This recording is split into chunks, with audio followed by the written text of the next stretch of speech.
Na aula de hoje, nós vamos falar sobre um grupo de biomoléculas que muitas das vezes elas têm fama de serem malvadas, mas na verdade a gente vai entender que elas são muito importantes. Elas estão presentes, por exemplo, na membrana da célula, elas ajudam na produção de hormônios e elas carregam energia. Elas seriam como uma poupança energética dentro do nosso corpo. Elas são discretas, eficientes, mas são um pouquinho acumuladoras. Então, hoje a gente vai ter uma aula sobre lipídios. Vamos lá para a nossa aula? Muito bem. Então, para começar a aula, eu sou a professora Adriana Cordeiro e hoje a gente vai focar, então, nessas biomoléculas muito importantes, que nós conhecemos popularmente aí como óleos e gorduras. Muito bom! Então, gente, para começar, eu gostaria de trazer um pouquinho sobre as funções dos lipídios. Então, a primeira delas que está destacado aqui seria o armazenamento de energia. Então, os lipídios, eles seriam os mais importantes aí quando a gente fala em economia de energia, em armazenamento de energia.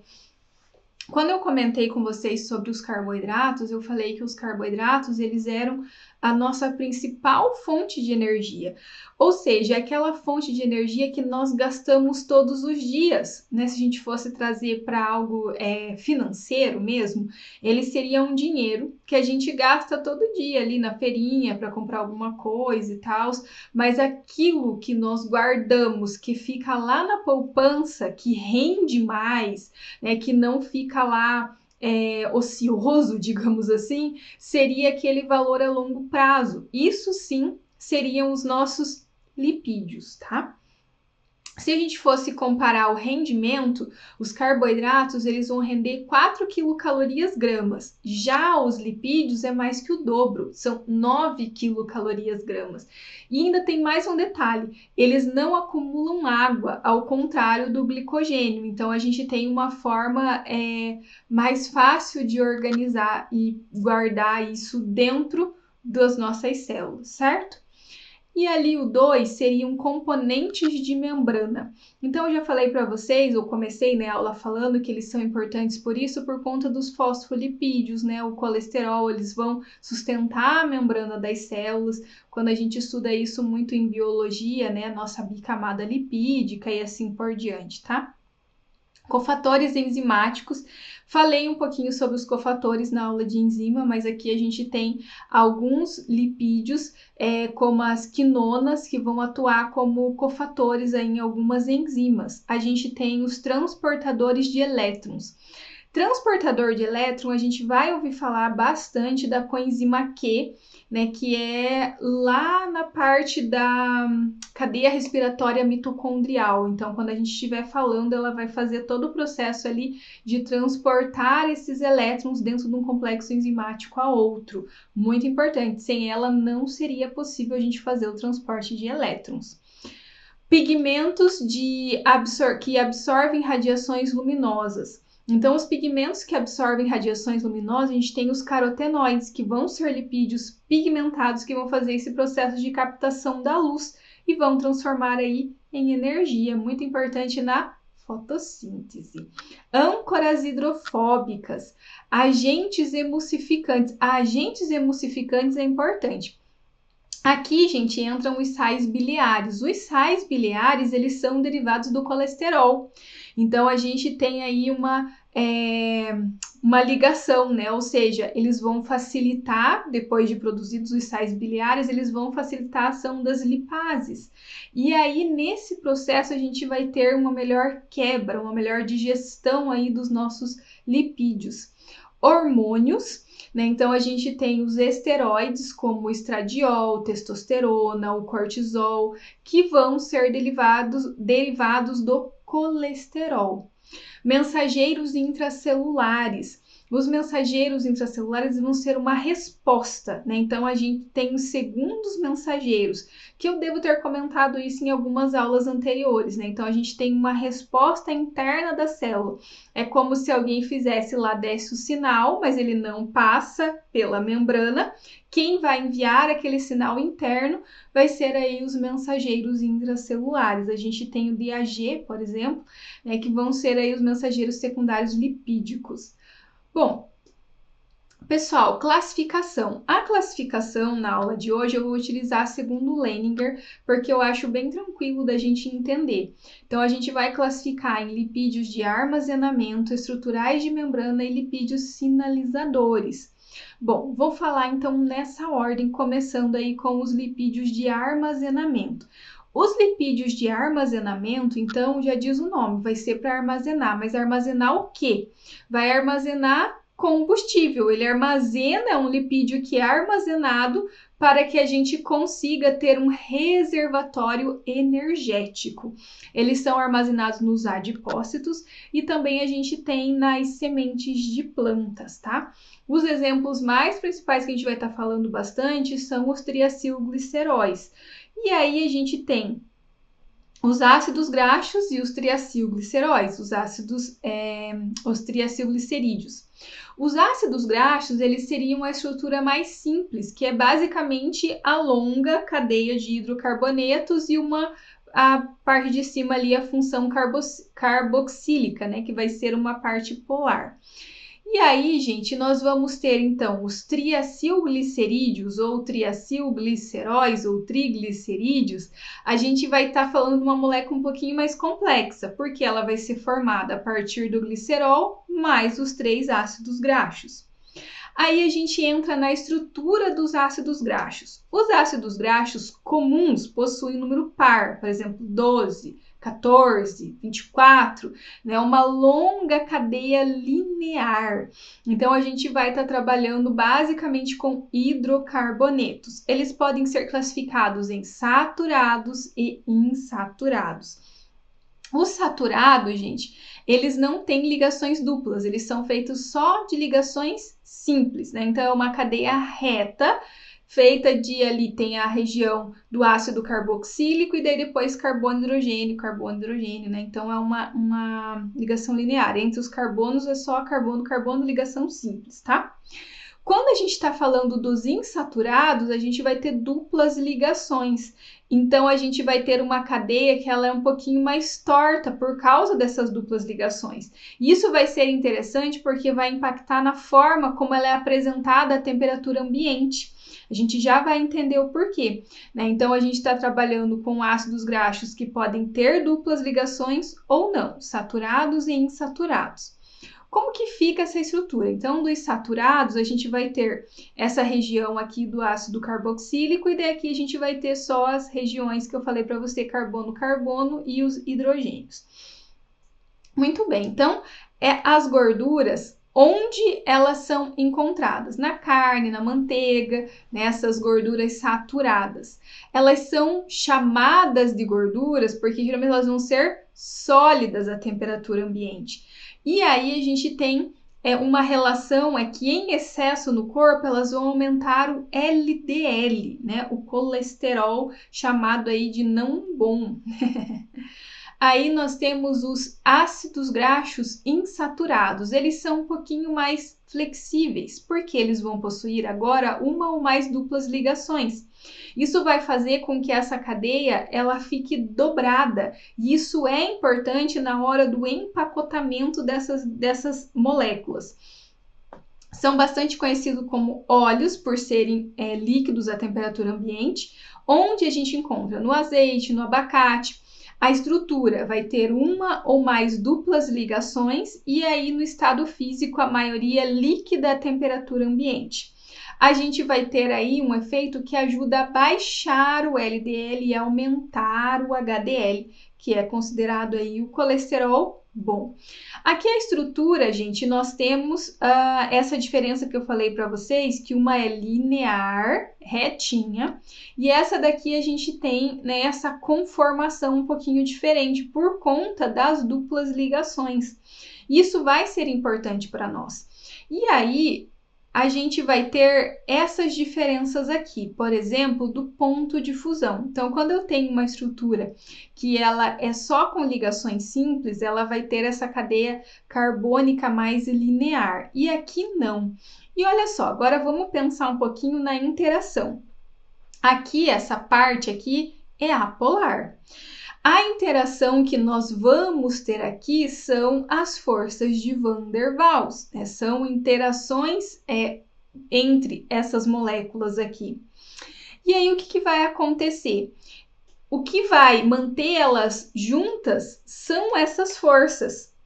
Dependendo do tamanho, quanto maior o tamanho da cadeia, maior o grau de empacotamento, maior a quantidade de forças de Van der Waals. Quanto mais longa a molécula, maior vai ser a superfície de contato entre essas caudas, entenderam? E aí o que vai acontecer? Eu vou precisar de uma maior energia térmica para separar essas. E aí o ponto de fusão fica maior, certo? Imagina uma manteiga feita lá com 10, 12 carbonos. Ela vai ser bem mais molinha do que, por exemplo, uma com 18 ou 24, né? Que vai ser lá quase uma banha, um exemplo. Então, a gente tem uma diferença. Se eu for cozinhar as duas, a manteiga, eu vou precisar de uma energia muito menor e um tempo menor. A banha não, de um tempo bem maior, porque as moléculas, elas são maiores e elas estão numa maior interação. E aí, por elas serem lineares, isso facilita também esse empacotamento. E aí a gente vai ter as características. A gente chama popularmente de gorduras e óleos, né? Então, as gorduras vão ser sólidas a temperatura ambiente, os óleos vão ser líquidos. Aí a gente vai ter origem animal, origem vegetal, tipo saturado e insaturado. Pode ser mono, pode ser poli, ter uma ou mais duplas ligações. Ponto de fusão vai ser mais alto nas gorduras, mais baixo nos óleos. A diferença ali, manteiga e o azeite de oliva, né? Então, são essas pequenas diferenças que nós temos. Agora, a gente vai ter os ácidos graxos insaturados cis e trans, né? Então, aqui, se a gente observar esse saturado aqui, ele só tem ligação simples. Aqui eu já tenho uma dupla e aqui eu também tenho dupla, mas a posição desse hidrogênio é diferente. Quando eu tenho os dois hidrogênios para o mesmo lado, nós dizemos que nós temos a configuração cis. Quando a gente tem um de cada lado, nós temos a configuração do tipo trans. A configuração do tipo trans, a gente pode produzir eles quimicamente em laboratório, tá? E aí, o que isso vai impactar? Olha só, as gorduras trans, elas são utilizadas aí para fazer margarinas industrializadas, né? Gordura trans, de modo geral, que vai estar presente em vários alimentos. A origem seria o óleo vegetal, né? Então, ele vai ser hidrogenado artificialmente. E agora, as configurações de ligação cis, agora a gente tem uma configuração trans. E nós vamos ter uma gordura que antes ela seria líquida à temperatura ambiente, ela passa a ser sólida em temperatura ambiente. Ela aumenta o LDL e diminui o HDL, né? Então, a gente precisa consumi-la com moderação. Olha só, aqui a gente tem um exemplo no cis e aí depois eu tenho ela no trans. Se vocês observarem, eu volto a ter muito mais parecido com a estrutura de gorduras saturadas, certo? Porque agora, ó, eu consigo não ter essa dobra aqui, então ela vai ficar uma estrutura bonitinha, uma estrutura linear. Aqui é um outro exemplo, né? O ácido graxo cis, aqui, ó, bonitinho, a gente tem dobramento. No caso aqui do trans, a gente não tem esse dobramento, né? Então, ela vai se comportar muito parecido com uma gordura saturada, tá? Como que eu coloco o nome? Tem uma nomenclatura usual aí para os ácidos graxos. Então, primeiro eu vou indicar o comprimento da cadeia. Então, eu vou lá contar o número de carbonos, né? 1, 2, 3, 4, 5, 6, até lá 10, 20. Aí eu vou contar o número de insaturações. Então, eu tenho saturação ali no carbono 1, no carbono 2, no carbono 3 e assim por diante, né? Então, eu vou indicar as insaturações. A posição da dupla, vou indicar o número de insaturações. Aí eu vou indicar onde está essa insaturação. Então, eu vou indicar pelo símbolo delta e seguido subscrito o número do carbono onde eu tenho essa insaturação. Depois eu vou contar a partir do carbono metila, lá o último carbono aqui, ó, esse último aqui, ele vai receber o número 1 e o nome de ômega. Então, aqui vai ser o último, né? Vai ser ômega. A partir desse ômega é importante para eu saber onde está a última dupla ligação aqui. Essa daqui vai indicar se ele vai ser um ômega 3, um ômega 6 e assim por diante. Então, como que ficaria, né? Então, no caso 18, não tenho insaturação. Aqui eu tenho 18 e eu tenho uma insaturação. Opa, aonde que ela tá? Então, vou indicar lá pelo delta no carbono 9.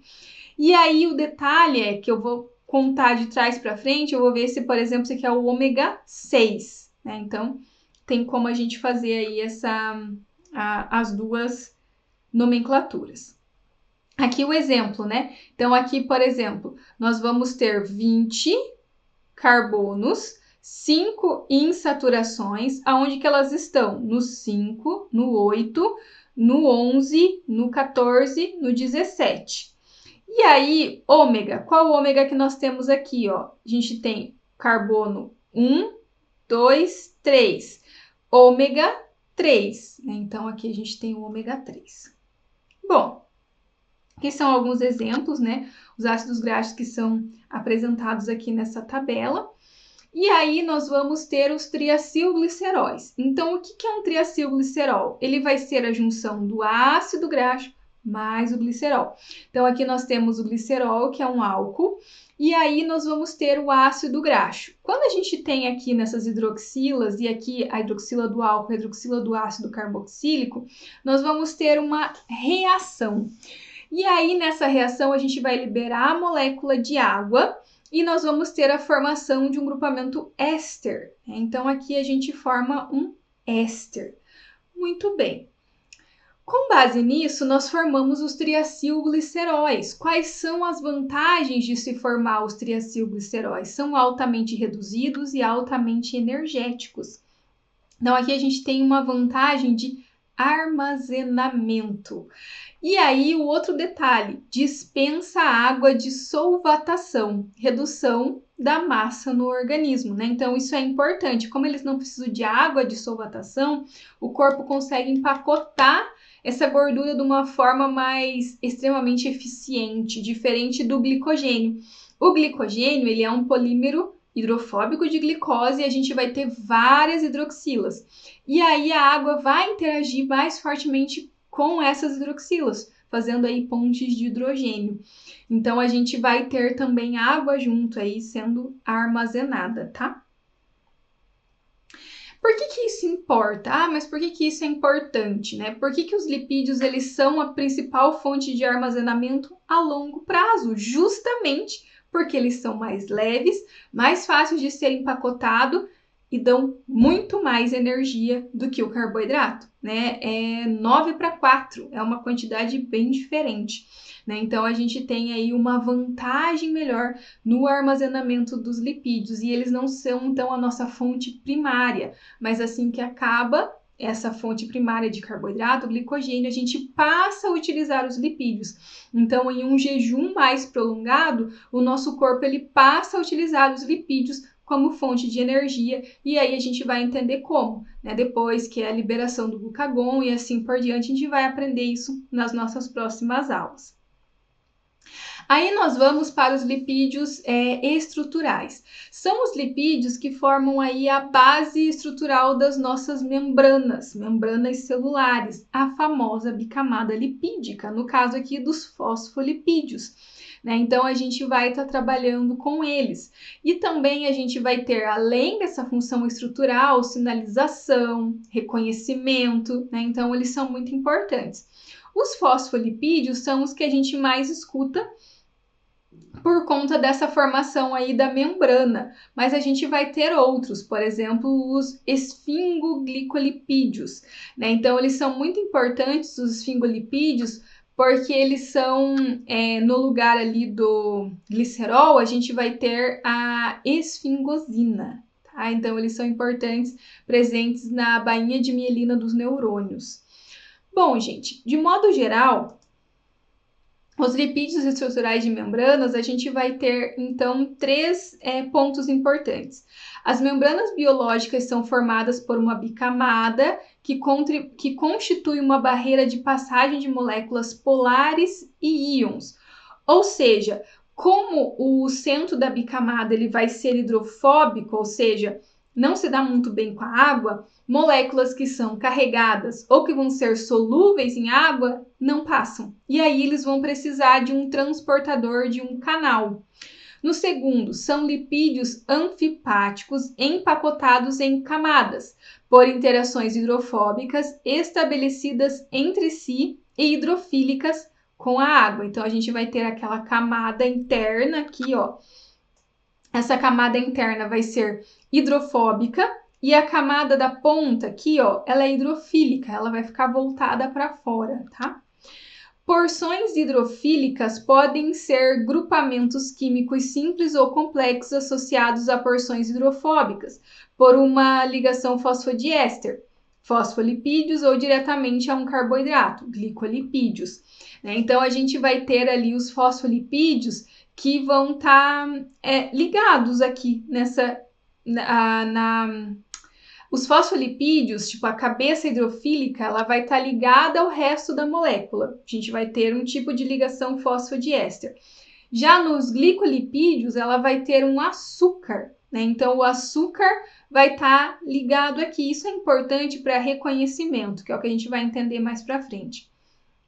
Então, aqui, por exemplo, eu posso fazer a determinação dos grupos sanguíneos pelo uso aí dos glicolipídios, né? Então, os glicolipídios, eles vão ficar na membrana, por exemplo, das hemácias, e eles vão identificar essas células. Então, ele vai dar uma característica que vai definir o sangue tipo A, sangue tipo B, AB e o sangue do tipo O, tá? Então, a gente pode observar aqui nessa estrutura, esses desenhos aqui, eles representam açúcares, tá? Nessa pontinha aqui, ó, nesse caso aqui, no tipo, a gente vai ter um quadradinho e aqui a gente vai ter uma bolinha. E no grupo O, a gente não tem nada. Então, para o grupo A, isso daqui representa uma N-acetilgalactosamina. No caso do grupo B, a gente vai ter uma galactose. Então, isso é diferente disso. E aqui não tem nada. Então, o nosso corpo ele vai fazer o processo de reconhecimento. E o sangue do tipo AB, ele vai ter esses dois, né? Então, representado aqui. Isso vai ser muito importante, tá? Então, nós temos os lipídios sinalizadores. São moléculas derivadas de lipídios que atuam como mensageiros intracelulares ou intercelulares que ajudam a célula a responder a estímulos. Ou seja, eles ajudam a célula a responder a estímulos como estímulos hormonais, de lesões, de inflamações, de estresse. Então, eles dão aquela resposta, eles transmitem um recado. A gente tem vários exemplos de lipídios sinalizadores, como, por exemplo, os eicosanoides, que são aí uma das famílias mais famosas, que são bem importantes. Eles vão ser inibidos, por exemplo, por alguns fármacos, como aspirina, né? Então, a gente tem aí uma função biológica bem importante. A gente tem os segundos mensageiros que vão ser gerados aí após a quebra de fosfolipídios por enzimas. A gente vai ter também os esfingolipídios sinalizadores, como a ceramida, por exemplo. E aí, por fim, a gente tem os endocannabinoides, né? Então, a gente vai falar um pouquinho sobre alguns que são bem importantes, lipídios sinalizadores. E aí, eu separei para essa aula o colesterol. O colesterol, ele seria o precursor, né, o pai de vários hormônios sinalizadores. Isso é muito importante. Olha para a estrutura do colesterol. a gente vai observar esses 4 anéis, A, B, C e D, né? Então, essa estrutura aqui, ela é bem importante, porque a gente vai rever ela em alguns outros hormônios agora, né? Então, a gente observa esses hormônios que vão ser derivados do colesterol. O estigmasterol, esse carinha aqui, ele seria o primo vegano do colesterol, né? Então, a gente tem o mesmo esqueleto esteroidal, só que ele vai ser aí derivado de vegetais, tá? Então ele seria o colesterol produzido por plantas, né? Vai ser encontrado na soja, no milho e assim por diante. Bom, então aqui as estruturas, ó. O anel que eu acabei de comentar com vocês, então a gente vai ter testosterona, cortisol, estradiol. Então, esses hormônios, eles são todos hormônios derivados do colesterol, né? O cortisol, que vai ser produzido lá nas glândulas adrenais, em resposta a estresse, metabolismo de glicose, anti-inflamatório também, né? Então, o estrógeno, né, que é o hormônio feminino liberado principalmente dos ovários, a progesterona também e a testosterona dos testículos, que esses que dão as características sexuais masculinas e os outros as características femininas. Um detalhe bem importante aqui que ele está mostrando, por exemplo, hormônios sintéticos, né? Então a gente tem a prednisona e a prednisolona, que são corticoides sintéticos que também são produzidos a partir da mesma estrutura, tá? Então a gente vai ter ações farmacológicas relacionadas a eles, né? Então, apesar de não serem produzidos naturalmente pelo nosso corpo, eles não são hormônios endógenos, mas aí eles vão ser utilizados, muito bem utilizados aí na indústria farmacêutica. Bom, o colesterol, a gente tem que entender que ele não consegue ser transportado sozinho, né? Então, o colesterol, ele é transportado no sangue dentro de lipoproteínas. Quilomicrons e VLDL o entregam nos tecidos. O LDL distribui o excesso e o HDL faz a coleta para o fígado. Já entendemos porque começou um ser melhor que o outro, né? Um distribui, o outro faz a coleta. Mas isso também está relacionado com o peso dos dois, a quantidade de proteínas que nós temos nesse momento aí que eles vão ser transportados, né? Então aqui a gente tem as porcentagens e a gente vai observar aqui no HDL, a gente tem uma quantidade maior de proteínas, né? Então toda vez que a gente faz esse consumo, por exemplo, sei lá, de uma feijoada que tem uma grande quantidade ali de colesterol, que é uma delícia, né? Uma feijoadinha, ele vai entrar, esses lipídios da dieta, elas vão ser guardadas dentro do quilomicron. Sabe aquele... esqueci o nome do ovinho que tem um brinquedinho dentro, que quando a gente é criança a gente sempre brinca. Então vem aquele ovo e tem um negocinho dentro, tipo um ovo de Páscoa, né? Então a gente vai ter o ovo dentro, a gente precisa transportar esse colesterol embalado nesses quilomicrons. Ou seja, ele vai caminhar assim pelo sangue, né? Então os quilomicrons ele vai para o sangue, eles entregam os triglicerídeos e o colesterol para os tecidos, tá? O que vai acontecer? O VLDL, que leva os triglicerídeos e o colesterol também, né, junto, ele vai perdendo esses triglicerídeos e aí ele se transforma em LDL. O LDL, que as pessoas costumam dizer que é um colesterol ruim, é o que mais carrega colesterol para os tecidos, né? Se a gente for observar, é chamado de light, né? Ele é leve, né? Então ele tem um outro tipo de densidade, ele carrega mais colesterol e ele acaba em excesso, ele se acumula nas artérias. Por isso que tem essa fama não muito legal. No caso do HDL, ele é pesado, né? Então ele é mais chamado de colesterol bom. Ele anda pelo corpo catando o colesterol perdido nos tecidos e nas artérias. E aí, quando ele volta para o fígado, onde ele pode ser ali eliminado via bile, ou no caso, ele pode ser reutilizado também, tá? Então, a gente tem aí mais relacionado ao transporte dele dentro do corpo. Aí, a gente tem também outras coisas importantes. Nesse caso aqui, a gente está vendo a quantidade aí, os níveis saudáveis de colesterol de cada um deles aqui, tá? E aí tem essa ideia de um ser mais adequado do que o outro.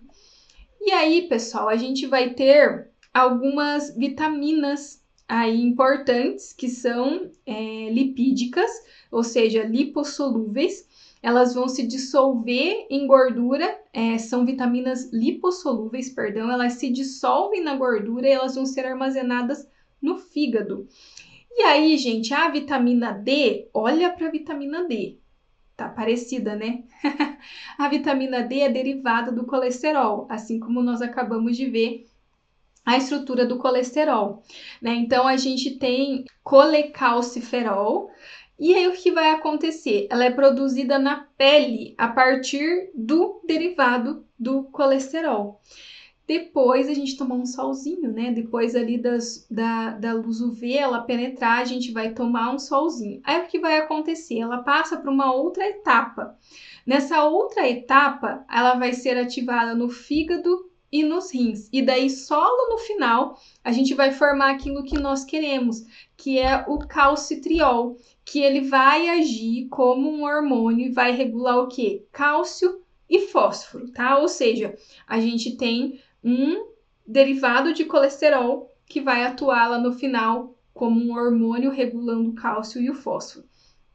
Aí nós temos a vitamina A. Vitamina A, olha para a estrutura, a gente consegue observar que ela não é derivada de colesterol. Ela vai ser derivada dos carotenoides, né? Então, como por exemplo, o beta-caroteno, que vai ser encontrado nos vegetais, como a cenoura, né? Então, ela vai ter um processo extremamente importante quando ela é relacionado com a visão. Então, lá dentro da nossa retina, dos bastonetes, nós temos uma proteína, a opsina, que vai ser muito importante nesse processo. Então, quando o cis, né, o 11-cis aqui, retinal, ele tá na forma da vitamina A, ou seja, ele é a forma ativa da vitamina A, ele se liga à opsina e forma-se um complexo que é a rodopsina, certo? E aí, quando a gente tem a luz, quando a luz ela chega até ali, veja só, presta atenção nessas ligações, cis e trans, cis e trans. Então, a gente tem esse processo de isomerização, de mudança de trans para cis. E essa mudança provoca uma alteração conformacional na opsina que vai ativar uma cascata de sinalização que vai terminar aqui, ó, na tradução do sinal. Então, ela gera um impulso elétrico e aí o nosso cérebro fala, opa, estou enxergando, né? Então, tem um processo mais complexo do que nós imaginamos. E esse processo ele é um ciclo, né? Ele retorna e depois recomeça, retorna e recomeça. Bom, então, para a gente concluir, para a gente entender essas classes, ou seja, o quanto é importante, eu coloquei aqui trazendo os que eu já trabalhei também, carboidratos, proteínas e lipídios e também ali os ácidos nucleicos. Né? Então, os carboidratos, eles seriam a nossa fonte rápida de energia, as proteínas para construção, reparo de tecidos, os lipídios, reserva de energia e função hormonal e estrutural, muito importante. Aqui, a gente tem as quilocalorias por grama, né? Então, 4,4 e aqui para 9 dos lipídios, que são bem importantes, tá? Então, observações importantes. A principal fonte de energia essenciais, mas também não são fonte de energia primária, apesar de também podem ser utilizados como energia. E aí a gente tem alta densidade energética quando nós estamos relacionando aí com os lipídios. Pessoal, de modo geral, seria isso, né? Então, aguardo vocês aí nas nossas próximas aulas. Se você tiver dúvidas, perguntas, se você quiser perguntar de algum assunto específico, você pode deixar aqui nos comentários que eu vou tentar te responder ou quem sabe fazer uma próxima aula aí voltada para um desses assuntos, certo? Então, tchau, tchau, um grande abraço e até a próxima aula.